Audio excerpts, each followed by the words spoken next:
Where are the fuse box locations on a C8 Corvette? I'll show you exactly where they are right now.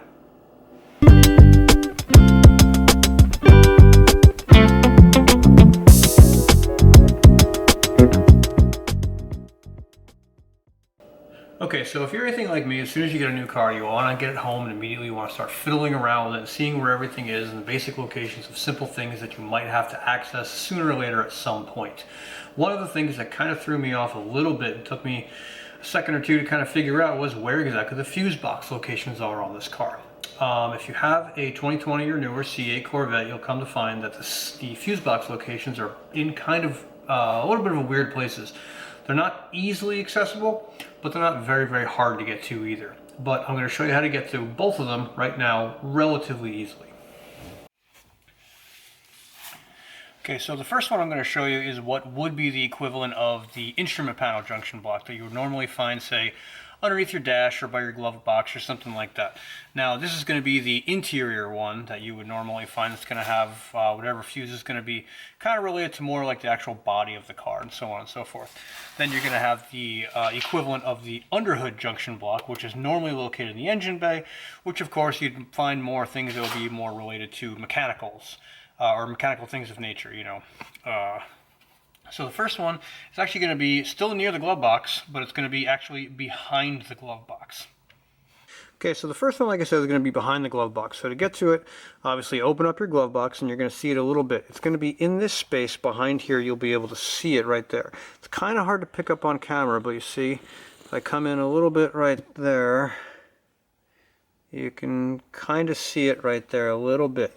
See those black lines and the kind of like those rectangular bars?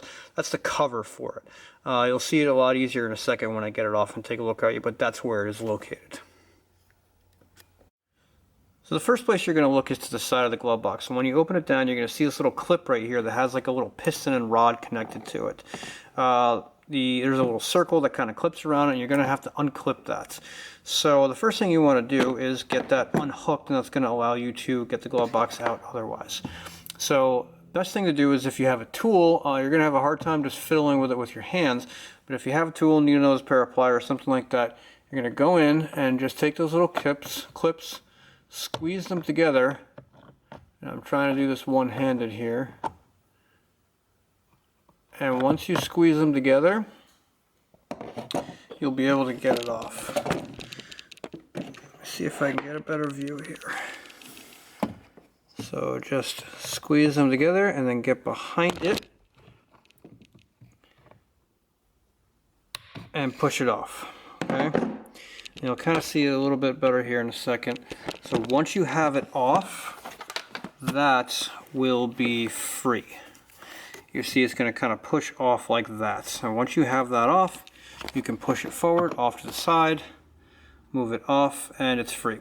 Again, sorry, I can only do this one-handed. I don't have two hands right now.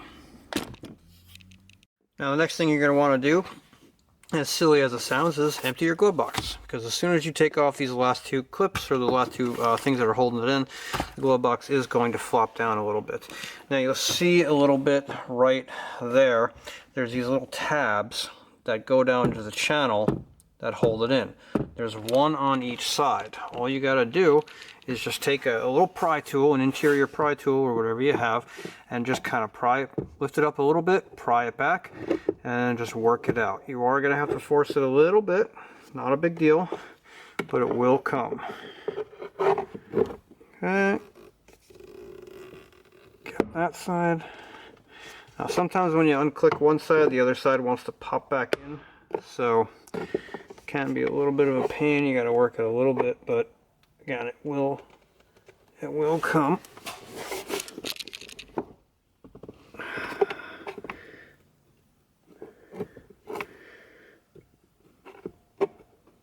Come on.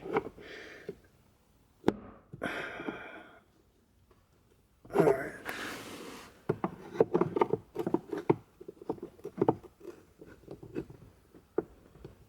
There it is. Okay.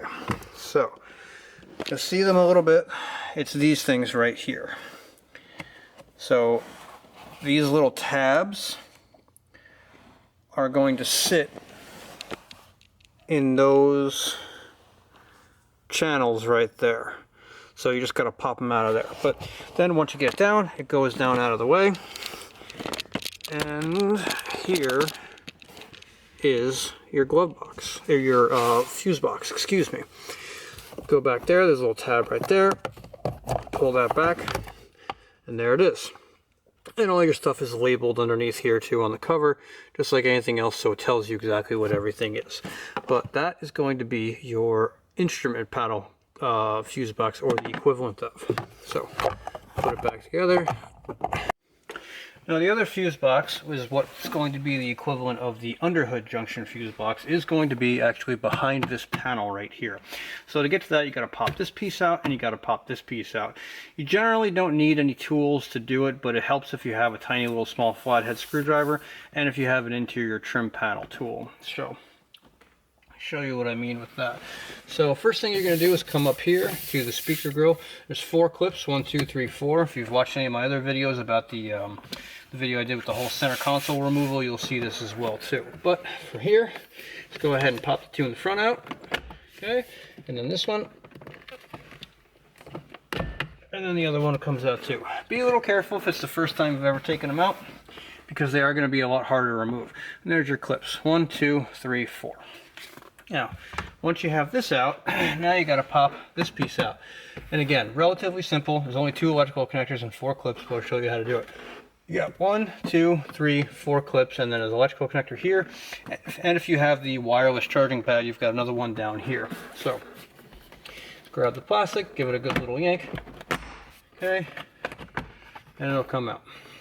Undo your wiring connector for the speaker up here. Okay.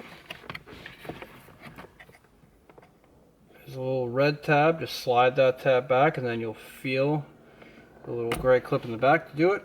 And right there, you'll just slide that tab down and squeeze that connector there, it'll come out. And the same thing for the wireless charge pad down here. Pull that little red tab down, squeeze the black connector, pull it out, and out it comes. Now, as far as the fuse box, very simple at this point. This carpet, just peel it back, and there it is. Reach down the bottom, pull up that tab, and there's all your fuses for the underhood junction block. And again, all of them are labeled on there just the same. Shows you where everything is and what's connected. And just in case you ever have to get to anything, here it is. So, pretty simple. Not nothing too crazy complicated, but not obviously as easy as prior cars from prior generations. So, but if you need to get to anything, that's where they are. Hope this helps. Good luck.